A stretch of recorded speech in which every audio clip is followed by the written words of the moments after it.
যুবক ভাইরা রে,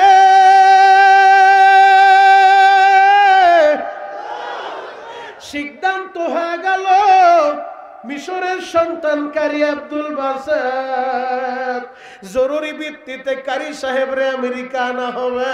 সে মুসলমানের পক্ষ থেকে তেলাওয়াত শোনাবে।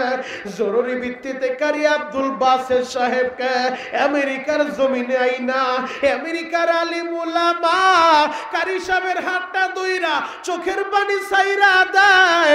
ও কারি আব্দুল বাসেত, সর্বধর্মীয় কনফারেন্সে যাব, যদি ওই জায়গায় আমরা না জিতি, বিজয়ী না হই, তাহলে আমেরিকার জমিনে আর আমরা নামাজের কথা বলতে পারবো না, আর আমরা কোরআনের কথা বলতে পারবো না, আর আমরা ইসলামের কথা বলতে পারবো না। ও কারি সাহেব এমন ভাবে তেলাওয়াত করবেন যেন আমাদের বিজয় হয়ে যায়। কারি সাহেব বলে, আলেম ভাইরা চিন্তা কইরেন না, চোখের পানি জড়াইয়া আমার মাওলার কাছে দোয়া করেন। মদিনার নবী যদি মদিনা থেকে একটা দরখাস্ত দিয়া দেয়, তাহলে বিজয় মুসলমানের হবে। আল্লাহু আকবার। মাইক্রোফোনের নামটা যখন এলান হয়ে গেল গো বাবা, কারি আব্দুল বাসেত এক পা দুই পা কইরা মঞ্চের দিকে আগাইতেছে গো বাবা। আলেমদের চোখ ভরা পানি, মুসলমানের চেহারাটা মলিন হয়ে গেছে। আজকে যদি আমরা হাইরা যাই এই জমিনে দাঁড়াইয়া, আর তো কোরআনের কথা বলতে পারবো না, আর তো নামাজের দাওয়াত দিতে পারবো না। আমেরিকার আলেম ভাইরাও কান্দে। কারি সাহেব এক পা দুই পা কইরা মঞ্চের দিকে আগায়, কারির চোখেও পানি। ও দয়ার আল্লাহ, জীবনে কত জায়গায় তেলাওয়াত করলাম, মুসলমানের মঞ্চে তেলাওয়াত করি, আজকে বিধর্মীদের মঞ্চে তেলাওয়াত করব। কোন সূরা থেকে তিনি তেলাওয়াত করবে আমার আল্লাহ তারে জানা দেয়, তার দিলের ভিতরে আল্লাহ ঢাইলা দেয়, সূরাতুর রহমান তেলাওয়াত করো। সূরাতুর রহমান তো এমন একটা সূরা, যেই সূরা আল্লাহ নিজে জান্নাতের ভিতরে জান্নাতীদের তেলাওয়াত কইরা শোনাবে। আল্লাহ যারা এই ময়দানে বসে আছে, আমরাও যেন জান্নাতের ভিতরে আপনার কণ্ঠে সূরাতুর রহমানের তেলাওয়াত শুনতে পারি। চিৎকার মেরে বলেন আমিন। আরো জোরে বলতে হবে আমিন। মাত্র 1 মিনিট জান্নাতের ভিতরে আল্লাহ একটা মাহফিলের আয়োজন করবে। ওই মাহফিলে আজকের মাহফিলের সভাপতি আছে, প্রধান অতিথি আছে, বিশেষ অতিথি আছে।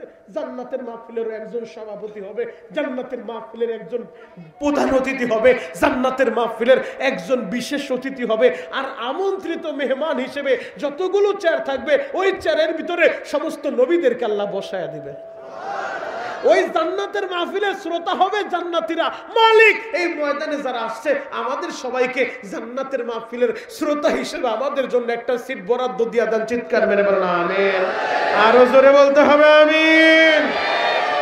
আমি শুধু আজকে আপনাদেরকে শোনায় যাব প্রধান অতিথি কে হবে, বিশেষ অতিথি কে হবে, সভাপতি কে হবে।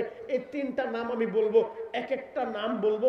আল্লাহু আকবার বলে আসমান জমিন কাঁপায় আমার মাওলারে খুশি করবেন। রেডি? জান্নাতের মাহফিলের বিশেষ অতিথি হবে হযরতে দাউদ আলাইহিস সালাতু ওয়াস সালাম। যে দাউদ নবীর আল্লাহ এমন একটা কণ্ঠ দিয়েছিলেন গো বাবা, আমাদের কণ্ঠ তো ফাটাবাস দিয়া বাইরাই, আর দাউদ নবীরে এমন একটা কণ্ঠ আল্লাহ দিছে। এই যে পীর সাহেব হুজুর আছে, শাইখুল হাদিস আছে, জিজ্ঞেস করে দেখো দাউদ নবী যখন জাবুর কিতাব গাছের নিচে বইসা তেলাওয়াত করত, যাকে যাকে পাখিরা আইসা দাউদ নবীর কণ্ঠের তেলাওয়াত শুনতো। দাউদ নবী যখন নদীর পারে বৈশা জাবুর কিতাব থেকে তেলাওয়াত শুরু করত, যাকে যাকে নদীর মাছগুলা নদীর কিনারায় আইসা দাউদ নবীর কণ্ঠের তেলাওয়াত শুনতো। আরেকটা সুসংবাদ আপনাদেরকে বলে যাই, আল্লাহ আমাদের যাদেরকে জান্নাতি হিসেবে কবুল করবে, ওই জান্নাতীদের কণ্ঠের সুরটা আল্লাহ দাউদ নবীর মতো বানায়া দিবে। আরো জোরে বলেন। আজকে আপনার কণ্ঠ শুনলে আপনার বিবির মেজাজ গরম হয়, কিন্তু জান্নাতের ভিতরে আপনার কণ্ঠটা আল্লাহ দাউদ নবীর মতো এত সুন্দর বানায় দিবে। আল্লাহু আকবার। মুহতারাম হাজিরিন, দাউদ নবীকে বিশেষ অতিথি, আল্লাহ তাকে তেলাওয়াত করার জন্য বলবে। ওই দিন জান্নাতের ভিতরে দাউদ নবী জাবুর কিতাব পড়া শোনাবে না, জান্নাতের ভিতরে দাউদ নবী এই সূরা, এই কোরআন থেকে তেলাওয়াত করবে, সূরাতুত তাহা থেকে তেলাওয়াত করবে। আল্লাহু আকবার। জান্নাতের মাহফিলে দাউদ নবী যখন সূরাতুত তাহা তেলাওয়াত করা শুরু করবে, জান্নাতের মানুষগুলো পাগলের মতো হয়ে যাবে আর বলবে, মালিক রে, আমরা কিছুই চাই না, আমরা তোমার দাউদের কণ্ঠের তেলাওয়াত শুনতে চাই। আল্লাহ বলবে, জান্নাতীরা, যেই নবীর উপরে কোরআন নাজিল করলাম, যেই নবী এই কোরআনের লাইগা রক্ত ঝরাইলো, এই কোরআনের লাইগা মার খাইলো, তার কণ্ঠেও তো তেলাওয়াত শুনবা, একটু অপেক্ষা করো। ওই জান্নাতের মাহফিলে প্রধান অতিথি যে হবে অন্য কোনো মানুষ না, অন্য কোনো নবী না, আপনার আমার দয়ার নবী, মায়ের নবী, উম্মতের দরদি নবী, জান্নাতের মাহফিলের প্রধান অতিথি। জান্নাতের মাহফিলে আমার নবী সূরাতুল ইয়াসিন থেকে তেলাওয়াত করবে গো বাবা। নবীর কণ্ঠে তেলাওয়াত শুনে পাগলের মতো হয়ে যাবে। আল্লাহ বলবে, জান্নাতীরা অপেক্ষা কর, কোরআন নাজিল করছি আমি আল্লাহ, আমি আল্লাহ তোদের তেলাওয়াত করে শোনাবো। জান্নাতের মাহফিলের সভাপতি কে হবে জানো? দুনিয়ার কোনো নবী না, দুনিয়ার কোনো রাসূল না, দুনিয়ার কোনো মানুষ না, জান্নাতের মাহফিলের সভাপতি হবেন স্বয়ং রব্বুল আলামিন। আল্লাহ নিজে জান্নাতের মাহফিলে মানুষগুলোকে জান্নাতীদের সামনে সূরাতুর রহমান থেকে তেলাওয়াত কইরা শোনাবে। আমরা তো তেলাওয়াত করি আর রহমান আল্লামাল কুরআন, আর আল্লাহ সেদিন কি বলবে জানো? আল্লাহ বলবে, আনার রহমান। আল্লাহ বলবে, আমি রহমান। যুবক, আজকে মাহফিলে চলে আসতো, দিল থেকে দোয়া কইরা যায়, মালিক গুনার বোঝা নিয়ে হয়তো এই মাহফিলে আসছি, আমাদের গুনাহগুলো এই জায়গায় রাইখা আমাদেরকে পুত পবিত্র বানায়, এরপরে বাসায় ফিরাইবা। চিৎকার মেরে বলেন আমিন। কারি আব্দুল বাসেতের নামটা ঘোষণা হয়েছে, কারি সাহেব মাইক্রোফোনটা হাতে নিছে, কোন সূরা থেকে তেলাওয়াত করবে আল্লাহ তার দিলের ভিতরে ঢাইলা দিছে। জান্নাতে আল্লাহ যেই সূরা থেকে তেলাওয়াত করবে সূরাতুর রহমান, কারি সাহেব চোখটা বন্ধ কইরা সূরাতুর রহমান থেকে টান মারছে, আর রহমান আল্লামাল কুরআন। কারি আব্দুল বাসাত সূরাতুর রহমান থেকে তেলাওয়াত শুরু করছে। মঞ্চের ভিতরে যিনি পরিচালক, তার কাজ হলো 10 মিনিট পরে কলিং বিলে চাপ দিব, লাল বাতিটা জ্বালায়া দিব, সময়টা শেষ কইরা দিব। কারি সাহেব যখন সূরাতুর রহমান তেলাওয়াত শুরু করছে গো বাবা, কারি আব্দুল বাসেত চোখটা বন্ধ করে নিছে, তিনি চোখ খোলে না, চোখ বন্ধ কইরা তেলাওয়াত করতেছে। আহারে দিকে 10 মিনিট পার হয়ে গেছে, 10 মিনিট পার হইয়া 20 মিনিট চইলা যায়, কলিং বিলে কেউ চাপ মারে না, লাল বাতিও জ্বালায় না। যুবক ভাইরা রে, সূরাতুর রহমান শেষ কইরা কারি সাহেব সূরাতুল ওয়াকিয়া শুরু করছে, ধারাবাহিক তেলাওয়াত করতেছে। এই দিক দিয়া মঞ্চের ভিতরে 10 মিনিট পার হয়ে 20 মিনিট চইলা গেছে, কেউ কলিং বিল চাপ দেয় না, লাল বাতিও জ্বালায় না, কারি সাহেব তেলাওয়াত বন্ধ করে না। 20 মিনিট পার হইয়া 30 মিনিট চইলা যায়, কলিং বিলে চাপ মারে না, তেলাওয়াত বন্ধ হয় না গো বাবা। 30 মিনিট পার হইয়া 40 মিনিট চইলা যায়, 40 মিনিট চইলা যায়, কলিং বিলে কেউ চাপ মারে না, তেলাওয়াত বন্ধ হয় না। 40 মিনিট পার হইয়া 1 ঘন্টা তেলাওয়াত করতেছে, কেউ কলিং বিলে চাপ দেয় না, কেউ মাইক্রোফোন কাইরাও নেয় না, তেলাওয়াত বন্ধ হয় না। কারি সাহেব ধারাবাহিক তেলাওয়াত করতেছে, তেলাওয়াত করতে করতে 1 ঘন্টা তেলাওয়াত কইরা কারি আব্দুল বাসেত নিজেই তখন তেলাওয়াতটা বন্ধ কইরা দিছে।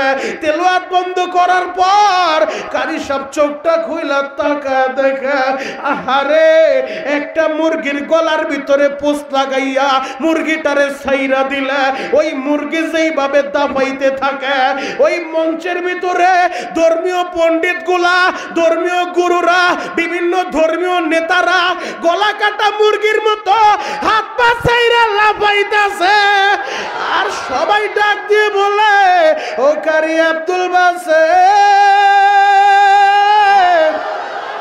তেলাওয়াত বন্ধ করলা কেন? তেলাওয়াত করো, তেলাওয়াত করো। এই তেলাওয়াত শুনতে শুনতে আমরা দুনিয়া থেকে বিদায় নিতে যাই। এত সুন্দর তেলাওয়াত জীবনে শুনি নাই। যেই তেলাওয়াত শুনলে আমাদের কষ্ট দূর হয়ে যায়, দুঃখ দূর হয়ে যায়। এই তেলাওয়াত করতে থাকো, আমরা তেলাওয়াত শুনতে চাই। ওই মঞ্চের ভিতরে একজন দুইজন না, প্রায় 50 জন বিভিন্ন ধর্মীয় নেতা কারি আব্দুল বাসেদের হাতে হাত দিয়া তেলাওয়াত শুইনা কালিমা পয়রা মুসলমান হইছে। আর জোরে বলেন, এই কোরআন এখনো আছে না নাই? আর জোরে বলেন, আছে না নাই? তাহলে এই কোরআনের তেলাওয়াত আছে না নাই? এই কোরআনের তেলাওয়াত ঘরের ভিতরে চালু করেন। এই কোরআন এখন আছে, কোরআনের পক্ষে আপনাকে আমাকে থাকতে হবে। যুবক, আমি তোমাদের পায়ে হাত রেখা বলে যাই, লম্বা খুতবা আমি পড়ি নাই, মাত্র একটা আয়াতে কারিমা আমি তোমাদের সম্মুখে তেলাওয়াত করেছি। পবিত্র কোরআনের 3 নম্বর পারা থেকে সূরাতুল আলী ইমরানের 31 নম্বর আয়াতটা আমি তোমাদের সামনে তেলাওয়াত করছি। আল্লাহ কি বলে শুনো শুনো। আল্লাহ বলে, কুল ইন কুনতুম তুহিব্বুনাল্লাহ। নবীজি দুনিয়ার মানুষের বলে দেন, যারা আমারে ভালোবাসতে চায় ফাত্তাবিউনি ইউহিব্বুকুমুল্লাহ, আগে যেন আপনার ইত্তেবা করে, আপনারে ভালোবাসে। আল্লাহু আকবার। আল্লাহরে ভালোবাসার দরকার আছে না নাই? আরো জোরে বলেন, আছে না নাই? আল্লাহকে আপনি ভালোবাসবেন, আমি ভালোবাসবো, কেন ভালোবাসবেন না? আল্লাহর জন্য পাগল হও যুবক, আল্লাহর জন্য পাগল হও। মাল্লাহুল মাওলা ফালাহুল কুল। আরে যে আল্লাহর জন্য হয়ে যায়, আল্লাহর ওলি হয়ে যায়, গোটা জগৎটাই তার হয়ে যায়। আল্লাহু আকবার। 1 নম্বর আমাদের সম্পর্ক হবে আল্লাহর সাথে তাল্লুক মা আল্লাহ। 2 নম্বর আমাদের সম্পর্ক হবে তাল্লুক মার রাসূল, নবীর সাথে। নবীরে ভালোবাসবা। কেন ভালোবাসবা না? যে মানুষটা তোমার জন্য পুরাটা জিন্দেগি কাঁদছে গো বাবা, ঠিক মতো খাবার খায় নাই, রাত্রিবেলা ঠিক মতো ঘুমায় নাই। আম্মা জান আয়েশা বয়ান করে, দুনিয়ার মানুষ রে রাত্র যখন গভীর হয়ে যায়, আমি দেখি আমার নবী, রহমতের নবী আমার বিছানায় নাই। আম্মা জান আয়েশা খুঁজতে খুঁজতে যায়, দেখে ওই জান্নাতুল বাকি গোরস্থানের সামনে দাঁড়া, হাত 2টা উঠায় নবী আবার কান্দে গো বাবা। আম্মা জান আয়েশা বললেন, দুনিয়ার মানুষ রে, আমি মাঝে মধ্যে নবীর পিছে দাঁড়াইয়া আমি শুনতাম নবী কার জন্য কান্দে। আমার জন্য কান্দেনি, তার বিবি খাদিজার জন্য কান্দেনি, তার মেয়ে ফাতেমার জন্য কান্দেনি। আম্মা জান আয়েশা বলে, দুনিয়ার মানুষ রে, রহমতের নবী হাত উঠে বিবিদের লাইগা কান্দে না, নাতিদের লাইগা কান্দে না, হাতটা উঠাইলে এই উম্মতের লাইগা কান্দে। মালিক আমার উম্মত গুনাহগার, উম্মতের মাপ কুরবানি, এই উম্মতের লাইগা যেই নবী কান্দে গো বাবা। আম্মা জান আয়েশা একদিন আমার নবীরে বললেন, নবী গো, আমরা তো আপনার বিবি, পুরাটা রাত্র কি আমরা কখনো পাবো না? পুরাটা রাত্র সময় কি আমাদেরকে দিবেন না? রহমতের নবী চোখের পানি ছাইরা দিয়ে বললেন, ও আয়েশা, কিভাবে পুরাটা রাত্র আমি বিবিদের কাছে কাটাই? রাত্র যখন গভীর হয়ে যায়, দুনিয়ার মানুষগুলা ঘুমের ঘরে চইলা যায়, আমার আল্লাহ তো ঘুমায় না, ঘুমায় না। লা তাখুযুহু সিনাতু ওয়ালা নাওম, আমার আল্লাহ ঘুমায় না, আমার আল্লাহ জিমানিও দেয় না। আয়েশা রে, ওই গভীর রাতে আমার আল্লাহ আমারে ডাক দিয়ে বলে, ইয়া আইয়ুহাল মুজাম্মিল কুমিল লাইলা ইল্লা কলিলা। ও কম্বল মুরিদিন ওয়ালা নবী, ওঠেন গো নবী, ওঠেন। ও মিনাল লাইলি ফাতাহাজ্জাত বিহি নাফিলাতাল্লাক, অর্ধেক রাত ঘুমাবেন, আর অর্ধেক রাত আমি মাওলার কুদরতি কদমে আপনি সিজদা দিবেন গো নবী। আয়েশা রে, আমার বন্ধু যখন আমারে ডাক মারে আয়েশা, আমি কিভাবে শুয়ে থাকি।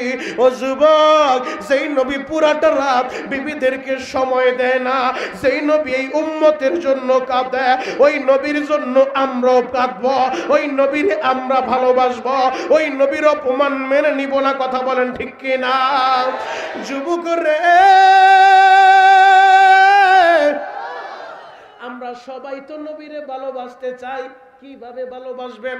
সাহাবায়ে কেরাম আমাদেরকে দেখায় গেছে, শিখায় গেছে কোন তরিকায় নবীরে ভালোবাসতে হয়। আল্লাহু আকবার। মক্কার বেঈমানগুলো আমার নবীরে রক্তাক্ত করছে, আমার নবীরে আহত করছে। আমার নবী নামাজে দাঁড়াইতো, আবু জেহেল, উতবা, সাইবারা মরা উটের পচা নারী বুড়িগুলো আইনা নবীর মা ঘাড়ের উপরে চাপায় দিত। মক্কা ছাড়ছে নবী আমার, আল্লাহর আদেশ পায়া হিজরত করছে, মক্কা ছাইরা মদিনায় গেছে। মক্কাবাসী নবীরে কষ্ট দিছে, আর মদিনার মানুষগুলা নবীর জন্য জীবনকে উৎসর্গ করে দিছে, নবীর জন্য বাড়িঘর ছাইরা দিছে, নবীর সাহাবীদের জন্য নিজের ঘর বাড়ি ছাইরা নবীরে এবং তার সাহাবীদেরকে গ্রহণ করছে। আল্লাহু আকবার। আমার নবী হিজরত করে যখন মদিনায় যাবেন, মদিনার 162 জন যুবক বৃদ্ধ মিল্লা 13 দিন পর্যন্ত বাব মদিনা। যারা হজে গেছেন তারা জানেন, যারা সৌদি থাকে তারা জানে, মদিনার একটা গেট আছে যেটার নাম বাব মদিনা। এই বাব মদিনা, মদিনার বাইরে আইসা 162 জন লোক প্রতিদিন সকাল থেকে বিকেল পর্যন্ত আমার নবীর লাইগা অপেক্ষা করত, কখন আসবে আমার নবী। হিজরত কইরা নবী আমার মক্কা ছাইরা মদিনায় আসতেছে, নবীরে দেখার লাইগা প্রতিদিন অপেক্ষা করে গো বাবা। যুবকগুলাও দাঁড়ায় থাকে, নাবালেগ বাচ্চাগুলা দাঁড়ায় থাকে, মুরব্বীরাও দাঁড়ায় থাকে, 13 দিন পর্যন্ত অপেক্ষা করতেছে। হঠাৎ করে বিকেল বেলা ডাক দিয়ে বলে, মনে হয় আজকেও নবী আসবে না, চলো সবাই যে যার মতো বাড়িতে চলে যায়। হঠাৎ করে খেজুর গাছের মাথার থেকে একটা যুবক মদিনার মানুষগুলারে ডাক মারছে, ও মদিনার মানুষেরা, তোমরা যাইও না, যাইও না, একটু অপেক্ষা করো। ওই যে তাকায় দেখো, মরুভূমির মাঝখান দিয়া আহারে সাওয়ারির উপরে সাওয়ার হইয়া দুইটা লোক মদিনার দিকে আসতেছে, মদিনার দিকে আসতেছে। মনে হয় আমার দয়ার নবী আমাদের মদিনায় ঢুকতেছে। ও মদিনার মানুষেরা, তোমরা যাইও না, একটু অপেক্ষা করো। ওই যে মনে হয় আসমানের 4টা জমিনের নাইমা গেছে, আমার নবী মনে হয় মদিনায় ঢুইকা গেছে। যুবক রে, রহমতের নবী মদিনায় আসার সাথে সাথে মদিনার সব মানুষগুলা আমার নবীরে ব্যারিকেড দিয়া ধরছে, নবীরে দেখার লাইগা। ছোট্ট একটা বাচ্চা বাবারে বলে, বাবা গো, আমি নবীরে ভালোভাবে দেখতে পারতেছি না, মানুষের বিড়াবিড়িতে আমার একটু কোলে নাও। ও বাদা বলে, বাবা আমারে কোলে নাও, আমি আমার নবীর একটু ভালোভাবে দেখবো। ও বাদা বাবার কোলে ওইটা নবীর চেহারার কাছাকাছি আইসা আমার নবীরে বলে, নবী গো, আপনার চেহারাটা কত সুন্দর গো নবী, এত সুন্দর চেহারার ভিতরে এই ঠোঁটটা ফাটা কেন গো নবী? এই কথাটা যখন বলছে গো বাবা, আমার নবীর ঠোঁটটা আহারে কলা পাতার মতো লাফানো শুরু হয়ে গেছে। আমার নবী চোখের পানি ছাইরা দিয়ে বললেন, ও বাদারে, তোমাদের এই দেশে আসার আগে আমি গিয়েছিলাম ওই তায়েফের ময়দানের উবাদা। তায়েফের নিষ্ঠুর যুবকগুলা আমারে পাগল বইলা বইলা মারছে। তায়েফের একটা যুবক মানুষের বিড়াবিড়ির মাঝখান দিয়া এমন ভাবে আমারে ঘুষি মারছে রে উবাদা, আমার এই ঠোঁটটা ফাটিয়া গেছে। ছোট্ট উবাদা বলেন, নবী গো, মক্কার ভিতরে সবচেয়ে বেশি আপনারে কে কষ্ট দিছে? আমার নবী বলে, আবু জাহেল কষ্ট দিছে। উবাদা বাবার কোল থেকে নাইমা ছোট্ট উবাদা হাতটা বাড়া দিয়া বলে, ও মদিনার ছেলেরা, ও মদিনার বন্ধুরা, আমার হাতে তোমরা হাত দাও। আজকে শপথ নিয়ে যাও, যেই মক্কা থেকে আবু জেহেল, উতবা, সাইবারা আমার নবীরে রক্তাক্ত করছে, আমার নবীরে মক্কা ছাড়া করছে, মদিনার ছেলেরা হাতে হাত দাও, অঙ্গীকার করো, ওয়াদা করো, আমরা মদিনার ছেলেরা জীবন দিয়া আমার নবীরে ভালোবাসবো, নবীরে ভালোবাসবো, নবীরে ভালোবাসবো। যুবক,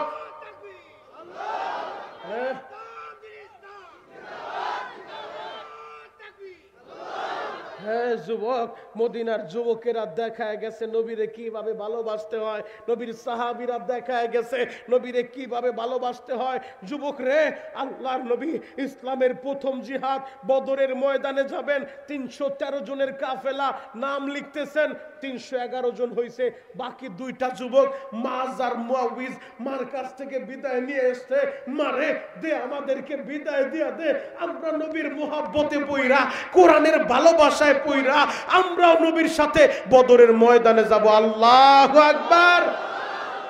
মাজার মুয়াউইজ দুইটা ভাই, বা ফারাদ দুইটা ভাই নবীর কাছে আইসা বলে, নবী গো, মার কাছ থেকে বিদায় নিয়ে আসছি, আপনার সাথে বদরে যাইতে চাই। নবী বলে, বাবা তোমরা ছোট্ট মানুষ, তোমাদেরকে তো নেওয়া যাবে না। বড় ভাই মাছ পার উপরে ভর কইরা, আঙ্গুলের উপরে ভর কইরা দাঁড়ায় বলে, নবীজি আপনি তাকায় দেখেন যে সাহাবীদের নাম লিখছেন, আমিও তাদের মতো সাইজে লম্বা হয়ে গেছি, আমারে নিয়ে যান। নবী মুস্কি মুস্কি হাসে, বাচ্চার কাহিনী দেখা নবী বললেন, ঠিক আছে যাও, তোমার অনুমতি দিয়া দিলাম। বড় ভাইটারে অনুমতি দিয়া দিছে। এবার ছোট্ট ভাইটা একটু গুল্লা দিয়া নবীর কাছে বলে, নবী গো, আমার বড় ভাইরে আপনি অনুমতি দিছেন, আমার বড় ভাই আপনারে শুনাইছে, তার শক্তি আছে, সে সাইজে বড়। বড় ভাই মাঝ এই কথাটাও বলছে, নবীজি আপনি যে অনুমতি দিবেন না, আপনি যাদের নাম লিখছেন এদের ভিতরে সবচেয়ে শক্তিশালীকে নিঃসন্দেহ ওমর, আপনার ওমর রে আমার সাথে কুস্তি লাগায় দেন, আমি ওমরের সাথে কুস্তি লাগবো। আল্লাহু আকবার। নবী ওর আবেগ দেখা, ভালোবাসা দেখা পারমিশন দিয়া দিছে। ছোট্ট ভাইটা বলেন, নবীজি আমার বড় ভাই বলছে আপনার সাহাবী ওমরের সাথে কুস্তি লাগবে, শক্তিশালী, আপনি তার অনুমতি দিছেন, আপনি আমার বড় ভাইরে আমার সাথে লাগায় দেখেন, আমি ওর এক পাসার মাইরা জমিনে ফালায় দিব। আল্লাহু আকবার। নবী আমার ওদের কাহিনী দেখে মুস্কি মুস্কি হাসে, নবীর সাহাবীরাও হাসে, বাচ্চা দুটা করে কি, নবীজি বলেন, ঠিক আছে দুই ভাই কুস্তি লাগো, দেখা যাক আজকে কে জিতবা, যদি জিততে পারো তোমার নিব। এবার ছোট্ট ভাইটা বড় ভাই সামনে দাঁড়ায় ইশারা দিয়া, চোখের পানি দিয়া বুঝাইতে চায়, বাইরে তোরে তো নবী অনুমতি দিয়া দিছে, নবী যেহেতু অনুমতি দিছে তোরে আর ফিরাইব না, ভাই তুই একটু কৌশল করে আমার একটু জিতায় দে, আমারে মাহরুম করিস না, বাড়ি থেকে বিদায় নিয়ে আসছি, মার কাছ থেকে বিদায় নিয়ে আসছি, বদরের ময়দানে যাইব, ভাই আমি জানি আমার চাইতে তুই শক্তিশালী, তোর সাথে পারবো না, তুই একটু কৌশল কর, আমি যখন তোর ঘাড়ে হাত দিব তুই জমিনে পইরা যাবি, আমি তোর বুকের উপরে পয়সা নবীরে বুঝাইবো তোর চেয়ে আমি শক্তিশালী, তোরে যেহেতু অনুমতি দিছে আমার অনুমতির একটু ব্যবস্থা কইরা দে। দুইটা ভাই কুস্তি লাগা গেছে, ছোট্ট ভাই বড় ভাইয়ের ঘাড় ভিতরে ধইরা পা দিয়া ল্যাং মাইরা বড় ভাইটারে জমিনে ফালায়া দিছে, জমিনে ফালায়া দিছে। বড় ভাইয়ের বুকের উপরে ছোট্ট ভাই মুয়াউইজ উঠা নবীর দিকে তাকায় বলে, নবী গো, দেখেন বড় ভাইটারে ফালায়া দিছি, আমি শক্তিশালী, দেন আমার অনুমতি দিয়া দেন। নবীজি বললেন, ঠিক আছে যাও, দোনো ভাইয়ের অনুমতি দিয়া দিলাম। আরো জোরে বলেন। দোনো ভাইয়ের অনুমতি হয়ে গেছে। 313 জনের কাফেলা নিয়ে ইসলামের প্রথম জিহাদ মদিনা থেকে 165 কিলোমিটার দূর। গত 1.5 মাস আগেও আমি সেই বদরের ময়দান থেকে আসছি। আল্লাহ আমারে বহুতবার বদরে নিছে। আমি কেন বারবার যাই জানো? যতবার হজ উমরায় যাই প্রতিবার আমি বদরের ময়দানে যাই। কেন যাই জানো? ইসলামের প্রথম জিহাদ যেই জায়গায় সংগঠিত হয়েছে ওই জায়গায় একটা মসজিদ আছে, মসজিদে আরিস। ওই মসজিদে আরিসের ভিতরে 16 রমজান রাত্রিবেলা নবী আমার হাত দুইটা এইভাবে উঠা দোয়া করতেছিলেন, আবেগ ভরা কণ্ঠে, চোখ ভরা পানি নিয়া, মাতা নাসরুল্লাহ, মাতা নাসরুল্লাহ। নবী দোয়া করতেছে, হাত উপরে উঠতেছে, হাত উঠতে উঠতে শুভ্র অংশটা বের হয়ে গেছে, চাদরের কর্নারটা পড়ে গেছে। নবীর এই দৃশ্য দেখা আবু বকর পিছন দিক থেকে দৌড়ে এসে চাদরটা নিয়ে নবীর গায়ে হাত দিয়া বলে হাসবুকা ইয়া রাসূলুল্লাহ। বুখারী খুইলা দেখো, বুখারীর ভিতরে আসছে আবু বকর বলে হাসবুকা ইয়া রাসূলুল্লাহ, নবী যথেষ্ট হইছে, আপনি আর কাঁদবেন না, অবশ্যই আল্লাহ আপনারে সাহায্য করবে। আল্লাহু আকবার। আল্লাহ সাহায্য করছে। ওয়াইস্তাস্তাগীসুনা রাব্বাকুম ফাস্তাজাবা লাকুম আন্নী মুমিদ্দুকুম বিআলফিম মিনাল মালাইকাতি মুরদিফিন। আল্লাহ বদরের ময়দানে ফেরেশতার মাধ্যমে আল্লাহ সাহায্য করছে।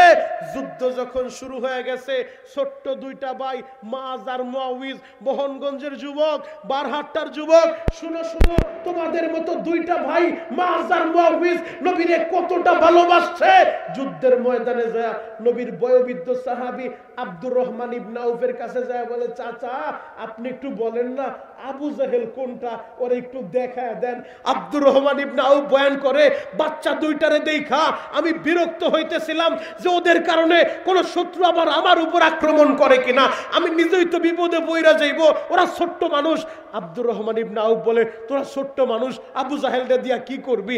ছোট্ট দুইটা ভাই মাজ আর মুআউইজ বলে চাচা গো আমরা শুনছি এই বদমাইশ মক্কার ভূখণ্ডে আমার নবীরে বেশি কষ্ট দিছে গো চাচা, আমরা দুইটা ভাই শুনছি ওই মক্কার ভূখণ্ডে আমার নবী যখন নামাজে দাঁড়াইতো আবু জাহেলের নেতৃত্বে মোরা উটের পচা নারী বুড়ি গুলা আমার নবীর ঘাড়ের উপরে চাপ পায়া দিত। চাচা গো আপনি শুধু দেখা দেন, আমরা মার কাছ থেকে বিদায় নিয়ে আসছি। আমার মা বইলা দিছে যা রে বাবা যা, আমি বিদায় দিয়া দিলাম রে বাবা। আবু জাহেল রে দেখার পরে যে কোনো একটা সিদ্ধান্ত হয়ে যাবে, হয় তোরা বাঁচবি নয় ওই বাঁচব। ও চাচা আপনি শুধু দেখা দেন, আপনি দেখা দেওয়ার পরে ইসফার ওসফার যে কোনো একটা হয়ে যাবে, হয়তো আমরা শহীদ হব নয়তো আবু জাহেল রে জাহান্নামে পাঠাইব। আব্দুর রহমান ইবনে আউফ হাদিস বয়ান করে দুনিয়ার মানুষ রে আমি হাতের আঙ্গুলি দিয়া দেখায় দিলাম ওই যে যুদ্ধের বীরে হাজার মানুষের বীরে ঘোড়ার উপরে সাওয়ার হয়ে যুদ্ধের পোশাকে যুদ্ধের সাজে সজ্জিত ওইটাই আবু জাহেল। আব্দুর রহমান ইবনে আউফ বলে আমি দেখাইতে দেরি, এখন দেখা যাবে আশিকে রাসূল কয়জন আছো, আল্লাহু আকবার বলে ময়দান কাঁপায় দিবা। যুবক আব্দুর রহমান ইবনে আউফ বলে ছোট্ট দুইটা বাচ্চা মাজ আর মুআউজ রে আমি শুধু দেখায় দিলাম, ওই যে আবু জাহেলকে দেখা যায়, দেখাইতে দেরি, তাকায় দেখি ওরা নাই, বিদ্যুতের গতিতে বাস পাখির মতো ছোট্ট দুইটা ভাই মাজ আর মুআউইজ উইরা চলে গেছে আবু জাহেলের সামনে। ছোট্ট ভাইটা যা আবু জাহেলের ঘোড়ার পায়ের ভিতরে এমন জোরে তরবারি চালায়া দিছে, ঘোড়ার পাটা কাইটা গেছে, ঘোড়া কাইত হইছে, আবু জাহেল নিচে পইরা গেছে। দুই ভাই আবু জাহেলরে ধরাশায়ী কইরা ওর বুকের উপরে উঠা কুত্তার মতো আবু জাহেল রে গলার ভিতরে ছুরি চালায়া জবাই কইরা দিছে, জবাই কইরা দিছে।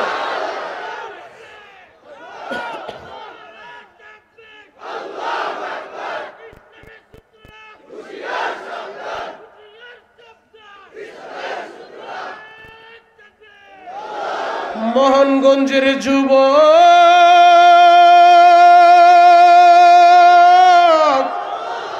নবীর মোহাব্বতে বইরা মাজ আর মুআউইজ আবু জাহেলের দুনিয়া থেকে বিদায় করলো, মার কাছ থেকে বিদায় নিয়ে আসে।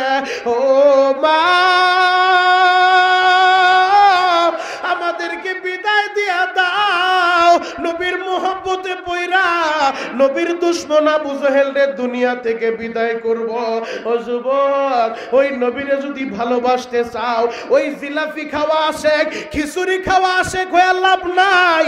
আশেক হইতে চাইলে মাজের মতো হও, মুআউইজের মতো হও, হানজালার মতো হও, খাব্বাবের মতো হও, দরকার হলে জীবন দিব, নবীর অপমান মেনে নিব না। কথা বলেন ঠিক কিনা? তাহলে 1 নাম্বার আমাদের সম্পর্ক হবে আল্লাহর সাথে তাআল্লুক মা আল্লাহ, 2 নাম্বার সম্পর্ক হবে তাআল্লুক মা রাসূল, নবীর সাথে। নবীরে কিভাবে ভালোবাসবা জানো? চলন্ত একটা প্রমাণ আমি তোমাদের সামনে তুলে ধরবো। এই বাচ্চাগুলোকে দেখা মনে পড়ে গেছে, এই জায়গা আসার পরে আমার একটা বক্ত আছে রাজন, এরপরে নবাব, তোমাদের এলাকার অনেক ছেলেগুলা এতটা মোহাব্বত করে, দিল থেকে ওর এতটা ভালোবাসে। ওই রাজন ছেলেটা বারবার বলতেছে, হুজুর আপনি একটু তালহার কথাটা বললেন, আমাদের এখানে 3 বছর আগে বইলা গেছেন, হুজুর একটু বলবেন, হুজুর একটু বলবেন।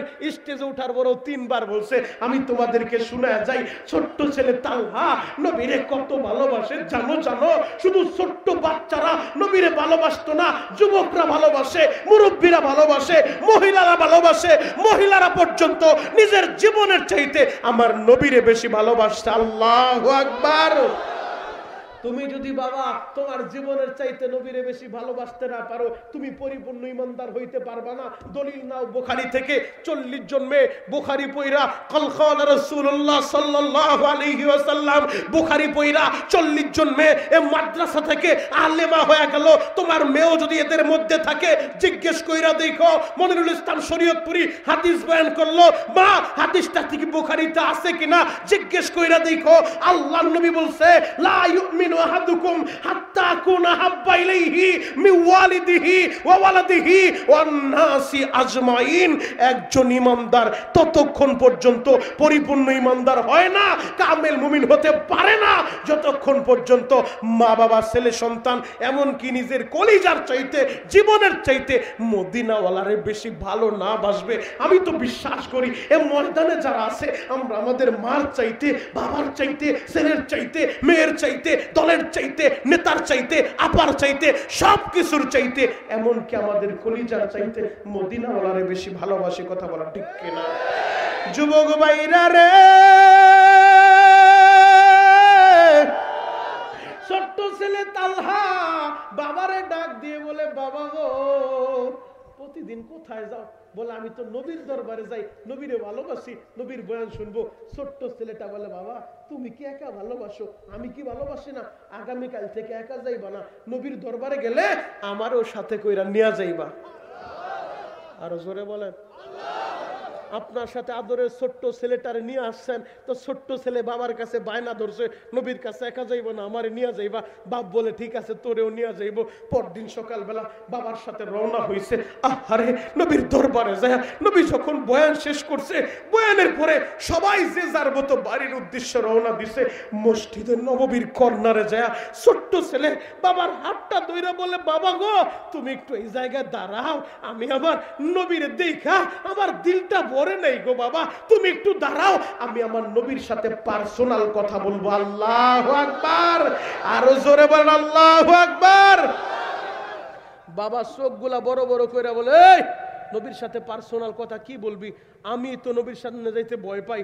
ওমরের মতো সাহাবী, বীর বাহাদুর, নবীর সামনে দাঁড়াইলে থরথর করে কাঁপে। আবার কোনো বেয়াদবি হয়ে যায় কিনা? এই চাদরালা ধরেন, এটা বসান। আপনাদের খারাপ লাগতেছে? খারাপ লাগে? চলবে? আল্লাহু আকবার বলেন তো। আরো জোরে বলেন আল্লাহু আকবার। হে যুবক ভাইরা, হাজী সাহেব বাবাজিরা ডানে বামে নজর নাই, এক নজরে তাকায় থাকেন গো বাবা। ছোট্ট ছেলে তালহা বাবার হাতটা ধইরা বলে, বাবা গো তুমি একটু দাঁড়াও, আমি নবীর সাথে পার্সোনাল কথা বলবো। আল্লাহু আকবার। নবীর কাছে যায় এই ছোট্ট একটা বাচ্চা নবীর সামনে দাঁড়ায় বলেন, নবীজি, নবীজি আমি না আপনার একটা কথা বলতে আসছি। রহমতের নবী তো, দয়ার নবী, মায়ের নবী। বলে, বাবা কি বলবা বলো। ছোট্ট ছেলে বলে, নবী আমার নাম তালহা, ওই যে দাঁড়ায় আছে মসজিদে নববীর কর্নারে, আমার বাবা হযরতে বারা তার নাম। নবীজি আমি আপনার একটা কথা বলবো। নবীজি বললেন, বাবা কি বলবা বলো বলো। আশিকে রাসূল কয়জন আছো দেখা যাবে। আল্লাহু আকবার বলে আল্লাহরে খুশি করবা। নবী বলবেন, বাবা কি বলবা বলো। ছোট্ট ছেলেটা বলেন, নবীজি আমি তালহা না, আপনি নবীরে ভালোবাসি। নবী আমার অবাক হয়ে গেছে। ছোট্ট ছেলে বলে, কি বাবা তুমি কি বলো? ছোট্ট ছেলে বলে, নবী সত্যি সত্যি সত্যি আমি তালহা, আপনি নবীরে ভালোবাসি। আমার নবী বললেন সত্যি? হ্যাঁ নবী, ওই যে আমার বাবা দাঁড়ায় আছে, আমার বাবার চাইতেও আপনি নবীরে আমি বেশি ভালোবাসি। রহমতের নবী বাচ্চার কথা শুনে অবাক। নবীজি বললেন, বাবা আমি যদি বলি তোমার বাবার একটা কোপ দিয়া 2 টুকরা কইরা বাবার মাথাটা আমার কাছে নিয়ে আসবা, পারবা? ছোট্ট ছেলে কি বলে, শুনো মোহনগঞ্জের আশেক রাসূল দাবি করলে আশেক হওয়া যায় না। ছোট্ট ছেলেটা বলে, নবী আপনি যদি বলেন আপনার আদেশ পালন করার জন্যই আমি আমার বাবার একটা কোপ দিয়া 2 টুকরা কইরা বাবার মাথাটা আপনার পার কাছে আমি রাইখা দিব। আমার নবী অবাক হয়ে গেছে, ভালোবাসায় তো কোনো ভেজাল নাই, নির্ভেজাল ভালোবাসা, অত সাচ্চা ভাবে আমারে ভালোবাসে। নবীজি বললেন, লম্বা একটা তরবারি দিয়া তালহা, সাইজে তার চাইতো লম্বা তরবারি, যাও তো বাবারে কোপ দিয়া মাথাটা নিয়ে আসো। ছোট্ট ছেলে তালহা তরবারিটা পায়া 1 সেকেন্ডও দেরি করে নাই, বিদ্যুৎ গতিতে দৌড় মারছে, বাপেরে কোপ মারবো, বাপের মাথা নবীর কাছে নিয়ে আইবো, নবীরে প্রমাণ করে দিব যে নবী আপনারা আমি ভালোবাসি। ওর দৌড় দেখা আমার নবী, রহমতের নবী চোখের পানি ছেড়ে দিয়ে বললেন, আমার সাহাবীরা তোমরা কে কোথা আছো গো, তাড়াতাড়ি তালহারে ধরো, নয় তোর বাবারে তো কোপ মাইরা বসবে। সাহাবীরা তালহারে দইরা নবীর কাছে নিয়ে আসে। রহমতের নবী তালহার মাথায় হাত বুলায় দেয়, তালহারে আমি তো রহমতের নবী, আমি তোর বাবার গর্দান চাই না, আমি একটু পরীক্ষা করে দেখলাম রে বাবা, আমি পরীক্ষার রেজাল্টও জানাই দিলাম। ও তালহা তুমি পরীক্ষায় পাস করছো, আজ থেকে তুমি আমারই ভালোবাসো না, আমি নবীও তোমারে ভালোবাসি। নবী যদি বলে আমি তোমারে ভালোবাসি, কোনো চিন্তা আছে? আরো জোরে বলেন, চিন্তা আছে? একেবারে সারসংক্ষেপ, সময় আমার অল্প, সারসংক্ষেপে শোনা যায়। এখন কাঁদতে বলছি, কাঁদবা, সে কয়জন আছে প্রমাণ হয়ে যাবে। যুবক ছোট্ট ছেলে তালহা অসুস্থ, বিছানায় পড়ে গেছে। নবী ওর অসুস্থতার খবর শুই না, রহমতের নবী নিজে তালহার বাড়িতে গেছে অসুস্থ তালহারে দেখতে। আল্লাহু আকবার। তালহার বাড়িতে যায় রহমতের নবী তালহার মাথার ভিতরে হাতটা বুলায় দেয়। তালহার বাবারে ডাক মারছে, আবু তালহা শুনো শুনো, আমি নবী জানাই গেলাম তোমার ছেলেটা যদি মইরা যায় অবশ্যই কিন্তু আমারে জানাইবা। আমি নবী নিজের হাত দিয়ে তালহারে গোসল দিব, আমি নবী নিজে ওর শরীরে কাপড়ের কাপড়টা পেঁচায় দিব, আমি নবী নিজে তালহার জানাজার ইমাম হব, আমি নবী নিজে তালহার কবরে নাইমা আমার তালহারে কবরে শোয়াইব, কবরে শোয়াইব। যুবক ভাইরা রে, তালহার বাবা কান্দের বলে, নবী গো তাহলে কি ছেলেটার বাঁচবো না? নবী বলে, বাঁচবো না মরবো আমি তো জানি না, গায়েবের মালিক তো আমি না, গায়েবের মালিক তো আল্লাহ। তবে আমি বইলা গেলাম মারা গেলে জানাইবা। এই কথাটা বইলা চলে আসছে। এই পৃথিবীতে সবচেয়ে করুণ ইতিহাস, বাবার কাঁধে সন্তানের লাশ। কথা বলেন ঠিক কিনা? যাদের ছেলে মারা গেছে তারাই বুঝবেন গো বাবা, এই লাশের বোঝাটা কত ভারী গো বাবা। ও আমার যুবক বন্ধুরা, এই তালহা দুনিয়া থেকে তো বিদায় নিয়ে চইলা গেছে। একদিন ফজরের নামাজের পর এক সাহাবী দৌড়ে আসে, নবী গো আপনি শুনছেন নি? নবী বলে, কি হইছে? আপনার তালহা তো দুনিয়ার বাইচা নাই। আমার নবী বললেন, আমারে কি শুনাইলি? ওই সাহাবী বলেন, নবী গো আপনি তো অবাক হয়ে যাবেন, আপনার না জানাইয়া গতকাল রাতেই কিন্তু তালহারে কবর দিছে। নবী বললেন, কি বললি? আমি না বললাম ওরে গোসল দিব, আমি না বললাম ওরে কাপড়ের কাপড় পরাইবো, আমার না জানায় কবর দিয়া ফেলছে। হ্যাঁ নবী, হ্যাঁ আপনারে জানায় নাই কবর দিয়া ফেলছে। নবীজি বললেন, চলো তো তালহার বাড়িতে যাই। তালহার বাড়িতে যায় রহমতের নবী যখন বসছে, ও আবু তালহা, আব্বু তালহা কোথায়? তালহার বাবা নবীর সামনে দাঁড়ায় তর করে কাঁপে, চোখের পানি সাইরা দিয়া বলে, নবীজি আগে আমারে ক্ষমা করেন গো নবী, এরপরে আমার কথা শুনেন। নবী বলে, ক্ষমা পরে আগে বলো আমার তালহা মারা গেল, আমারে জানাইলা না কেন? আমি না বললাম ওরে গোসল দিব? তালহার বাবা কান্দে আর বলে, নবী গো আমার ছেলে মারা যাবে, আপনি গোসল দিবেন, এর চেয়ে দামি আর কি হইতে পারে? কিন্তু কেন জানাই নাই জানেন? আপনিও জানেন ছেলে ভালোবাসে আপনারে, আমিও জানি ছেলে ভালোবাসে আপনারে, তবে ভালোবাসার পরিমাণটা আমি পরিমাপ করতে পারি নাই গো নবী। বলে, কি হয়েছে? নবী গো গতকাল দুপুর বেলা আমার ছেলে অসুস্থ হয়ে গেছে, কথাও বলতে পারে না, থরথর করে কাঁপতেছে, প্রচন্ড জ্বর শরীরে উঠে গেছে। ওই অসুস্থ শরীর নিয়ে আমার ছেলে তালহা আমারে ডাক দিয়ে বলে, বাবা গো আমার হাতে একটু হাতটা দিবানি? ছেলে আমার কাঁপতে কাঁপতে ওর হাতে হাত দিলাম, ছেলে আমার কান্দে আর বলে, বাবা জীবনে আর তোমারে কষ্ট দিব না, জীবনে আর তোমার কাছে বেশি কিছু চাইবো না বাবা গো, এই শেষ চাওয়াটা আমি চাই, আমার ফিরে দিও না। আমি বললাম, বাবা এইভাবে বলিস না, আরে যার বাবা নেই সে বুঝবা। সন্তান অসুস্থ হইলে বাপ ঘুমাইতে পারে না, সন্তান অসুস্থ হইলে মা দুঃখিনী ঘুমাইতে পারে না। ও মোহনগঞ্জের যুবক, কত রাত তোর মা মোহনগঞ্জ হাসপাতালের বেডে পড়েছিল তোর জন্য। যুবক রে, কেমনে ওই মায়ের কষ্ট দেশ? ছোট্ট ছেলে তালহা বলে, বাবা আমারে ফিরে দিও না, শেষ চাওয়াটা তোমার কাছে চাই। আমি বললাম, বাবা পাগলামি করিস না, কি বলবি বল। আবার ছেলে কি বলে নবী জানেন? বলে, কি বলছে? আমার তালহা বলে, বাবা গো আমি দিনে মরলে নবীরে জানাইবা, রাতে মরলে কিন্তু জানাইবা না। আমি বললাম, নবী না বলছে নবী তোরে গোসল দিব, নবী তোরে কাপনের কাপড় পরাইব, নবী তোর জানাজার ইমাম হইব, কেন নবীরে জানাইব না? আমার ছেলে কি বলছে জানেন নবী? বলে, কি বলছে? আমার ছেলে বলে, বাবা গো তুমি কি জানো না এই মদিনায় আমার নবীর মা নাই, এই মদিনায় আমার নবীর বাবা নাই। ওই মসজিদে নববী থেকে আমাদের বাড়ি পর্যন্ত আসতে রাস্তার ভিতরে কয়েকটা কাফেরের বাড়ি আছে গো বাবা। যদি রাতে আমি মইরা যাই আর আমার নবী যদি শুনে আমি মারা গেছি, আমার নবী বলছে নবী আমারে ভালোবাসে, আমারে গোসল দিব, আমারে দেখার লাইগা তাড়াতাড়ি তো নবী দৌড় মারবো। আর নবী যদি একা একা রাতে আসে, রাস্তার ভিতরে কাফের গুলা আমার দয়ার নবীর একা পায়া যদি মারে গো বাবা, যদি নবীরে মারে গো বাবা, আমি তালহা তো অপরাধী হয়ে যাব বাবা গো। আমার আল্লাহ যদি বলে, ও তালহা তোরে দেখতে যে আমার বন্ধু মাইর খাইছে, আমি কি জবাব দিব? আমার কাছে কোনো জবাব থাকবে না।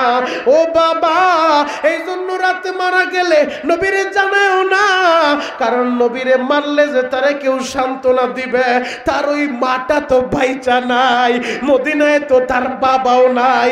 আমি তোমারে বাবা বলছি, তোমার আদর পাইছি, আমার নবী তো এমন এতিম গো বাবা, জীবনে বাবার আদর পায় নাই, বাবার কোলে উঠতে পারে নাই। ও মোহনগঞ্জের যুবকেরা, আমি জানি না তোমাদের কার বাবা নাই, আমি জানি না তোমাদের কার মা নাই। 3 নাম্বার সম্পর্ক করবা মা বাবার সাথে, তাল্লুক মাল ওয়ালিদাইন। মোহনগঞ্জের যুবক, ওই মা যার বাইচা নাই তার মতো হতভাগা এই পৃথিবীর বুকে আর কেউ নাই রে ভাই। আজকে কত কপাল পোড়া যুবক টাকার মালিক হয়ে মায়ের চিনে না, বাবারে চিনে না। কথা বলেন ঠিক কিনা? মা কারে বলে, মা কারে বলে, জ্বলন্ত একটা প্রমাণ দেই। মা কারে বলে? ওই মা যারা হারাইছো সারা দুনিয়া ঘুরবা, মার মতো একটা দরদি পাইবা না। ওই বাবা যারা হারাইছো সারা পৃথিবী ঘুরলে বাবার মতো একটা দুঃখ মিয়া পাইবা না রে ভাই। তোর বাবা এই মোহনগঞ্জের পরের জমিতে কামলা দিছে, তোর বাবা রাত বিরাট কাজ কইরা তোর লাইগা টাকা জমায়া তোরে লেখাপড়ার খরচ চালাইছে, তোর বাবা অসুস্থ শরীর নিয়ে রিক্সাটা নিয়ে বের হইছে, কুলির কাজ করছে, আজকে তুই টাকার মালিক হইয়া বাবারে চিনো না, বিদেশে যায়া প্রবাসী হইয়া টাকার মুখ দেখা মায়েরে চিনো না, যেই কপাল পোড়া মা বাবার খবর নেয় না, ওর মতো জাহান্নামের আসামি পৃথিবীতে কেউ নাই। কথা বলেন ঠিক কিনা? যুবক, তোদের পা দুইটা আগায় দে। হয়তো আমি বড় পীর সাহেব না, হয়তো বড় আলেম না, তবে এই হাত দুইটা দিয়া কাবার গিলাপটা বহুতবার ধরছি। তোদের পা ধরে আমি বলে যাব, কোনোদিন মায়ের কষ্ট দিস না রে ভাই, কোনোদিন ওই বাবারে কষ্ট দিস না।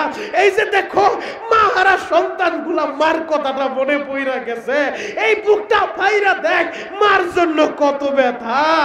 যুবক রে, মা কারে বলে গো, জ্বলন্ত একটা প্রমাণ তোমাদেরকে দিয়ে যাই। আমার শরীয়তপুর সখীপুরের একটা ঘটনা আমি তোমাদেরকে শুনে যাই। আমার শরীয়তপুর সখীপুরের একটা লঞ্চ ডুবছে আজ থেকে বেশ অনেক বছর আগে, পত্র পত্রিকায় তোমরা সবাই দেখেছিলে। ওই চাঁদপুরের ঠোঁটায় 3 নদীর মোহনায় লঞ্চটা ডুবিয়া গেছে। ওই লঞ্চের ভিতরে সখীপুরের একটা ছেলে ছিল, নাম তার রিপন। রিপন ইসলামপুর কাপুরের দোকানে কাজ করে। মহাজন টাকা দিছে, মায়ের ফোন দিয়া বলে, মাগো আমারে টাকা দিছে, ছুটি পাইছি, আমি তো বাড়িতে আসবো মা, তোমার জন্য আমি কি নিয়ে আসবো? আরে মা, মা বলে, বাবা রে বেশি কিন্তু আনতে হবে না, আমার পরনের ভালো একটা কাপড় নাই, পারলে একটা কাপড় আনিস। ছেলে 2টা কাপড় মার লাইগা কিনছে, এখন কাঁদতে বলছি, মার পাগল গুলা বসে বসে কাঁদবা। রিপন বলে, মাগো তোর জন্য 2টা কাপড় নিয়ে আসছি। ওই লঞ্চটা যখন চাঁদপুরের ঠোঁটায় আসছে, 3 নদীর মোহনায় আসা, আহারে নদীর ভিতরে জ্বর উঠা গেছে। রিপন টেলিফোন কইরা মারে বলে, মারে নদীতে জ্বর উঠা গেছে গো মা, নদীতে জ্বর উঠা গেছে, মনে হয় লঞ্চটা আর বাঁচবো না মা। মাস্টার বইলা দিছে যে যেই জায়গায় আছে ওই জায়গায় থাকো, নিচতলার মানুষ দোতলায় আইসো না, দোতলার মানুষ নিচতলায় নাইমো না, আল্লাহর কাছে দোয়া করো লঞ্চটা আমাদের নিয়ন্ত্রণে নাই। মা গো লঞ্চটা মনে হয় ডুইবা যাইবো রে মা, আমার প্রতি দাবি রাখিস না রে মা, 2টা কাপড় কিনলাম তোর লাইগা, মনে হয় কাপড়টা তোরে দিতে পারলাম না। মাই কথাটা শুই না, মা তো পাগল হয়ে গেছে গো বাবা। মা একটা চিৎকার মাইরা বলে, রিপন রে কোন নদীতে আসো? আমি মা এখনই আসতেছি রে বাবা। আহারে কিছুক্ষণ পর ওই লঞ্চটা ডুইবা গেছে। লিপন রে টেলিফোন করে, আর তো টেলিফোনে কল যায় না বাবা।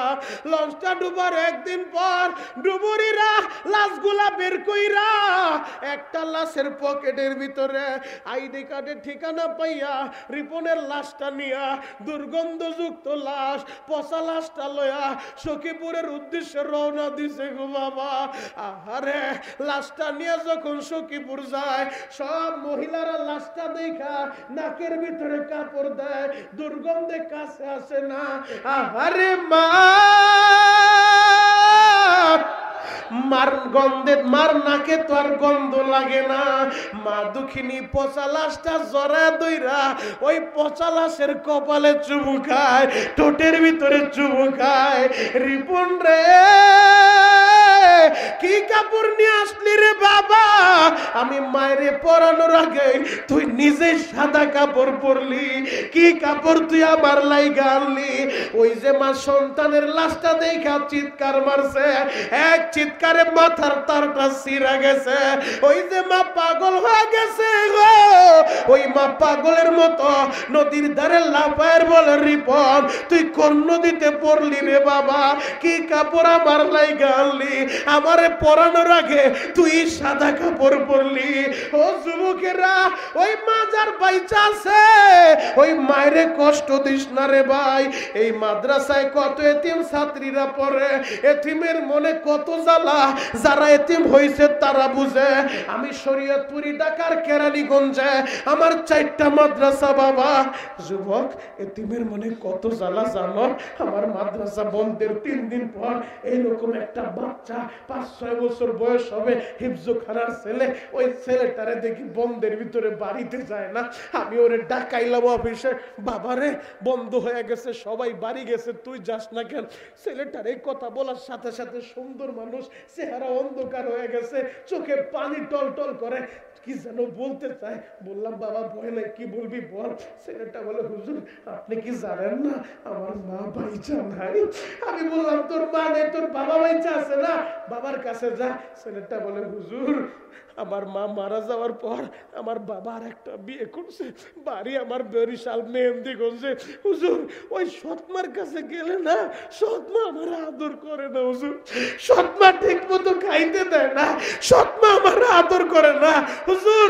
বন্ধের ভিতরে মাদ্রাসায় থাকলে জানি আপনার টাকা খরচ হবে হুজুর, তাহলে আমার খাওয়ানো দিয়ে না, আমার ওই সিঁড়ির নিচে একটু থাকতে জায়গা দেন, আমি সিঁড়ির নিচে ঘুমায় থাকবো, আমি না খায় থাকবো, এরপরও সৎমার কাছে আমি যাইব না হুজুর। মোহনগঞ্জের যুবক রে, এই এতিম সন্তান বুঝে মা হারানোর কি ব্যথা রে ভাই। এই যে দেখো আমার ভাইরা কেমনে কান্দে, এই যে দেখো তলবিলিমরা কেমনে কান্দে। আরে যারা মা হারাইছো রে ভাই, সারা দুনিয়া ঘুরলেও মার মতো একটা দরদি পাইবা না। ও যুবকেরা, চোখের পানি নিয়া আমি একটু দেখতে চাই তো কার কার মা মারা গেছে। যার যার মা নাই সে শুধু হাতটা উঁচু করো, যার যার মা নাই সে শুধু হাতটা উঁচু করো। আল্লাহ তাকে দেখো মা হারা সন্তান গুলা কান্দে। ও যুবক, তোদের যাদের মা আছে তোরা একটু তাকা দেখ মা হারা সন্তানরা কেমনে কান্দে। ও যুবক, তোদের যাদের মা বাইচা আছে তোরা একটু নজর করে দেখ মা হারা সন্তানগুলোর চোখে পানি। আল্লাহ এদের মার কবর জান্নাতের বাগান বানাও। আল্লাহ যার বাবা মারা গেছে বাবার কবর জান্নাতের বাগান বানাও।